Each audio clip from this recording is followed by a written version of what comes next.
அந்த பூண்டு பட்டாசுலாம் வச்சாச்சு. இப்போ நம்ம டான்ஸ் வந்துட்டு ஸ்டார்ட் பண்ணலாம். இதுக்கு வந்துட்டு என்ன பாட்டெல்லாம் வைக்க போகிறோம்னு தெரில. சும்மா நம்ம வந்துட்டு ஆடக்கூடாது. அது சவுண்ட் எஃபெக்ட்டு சும்மா பயங்கரமாக இருக்கும். நீங்கள் ஃபுல்லாக தான் வச்சுருக்கேன். கேமரா கொஞ்சம் அட்ஜஸ்ட் பண்ணிக்காம இருக்கும். இப்போ நீங்கள் குட்டிக்கிட்டே தெரியுதுன்னா இப்போ வந்துட்டு இப்போலாம் ஆடப்படும்.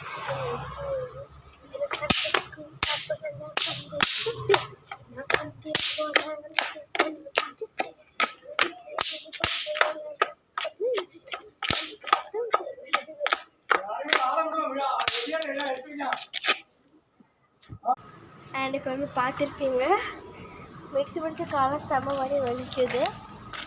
அண்ட் அவ்வளோதான், எல்லாமே வந்துட்டு உடஞ்சிருச்சு. அண்ட் இனி வேறு ஏதாவது வீடியோ வேணால் சொல்லுங்கள். அண்ட் நம்ம வந்துட்டு புதுசாக வந்துட்டு ஒரு அப்டேட் கொண்டு வர போகிறோம். என்னென்னு அடுத்த வீடியோவில் வரும். அடுத்த வீடியோவை பார்த்து தெரிஞ்சுக்கோங்க. மிஸ் பண்ணிடாங்க. பாய்.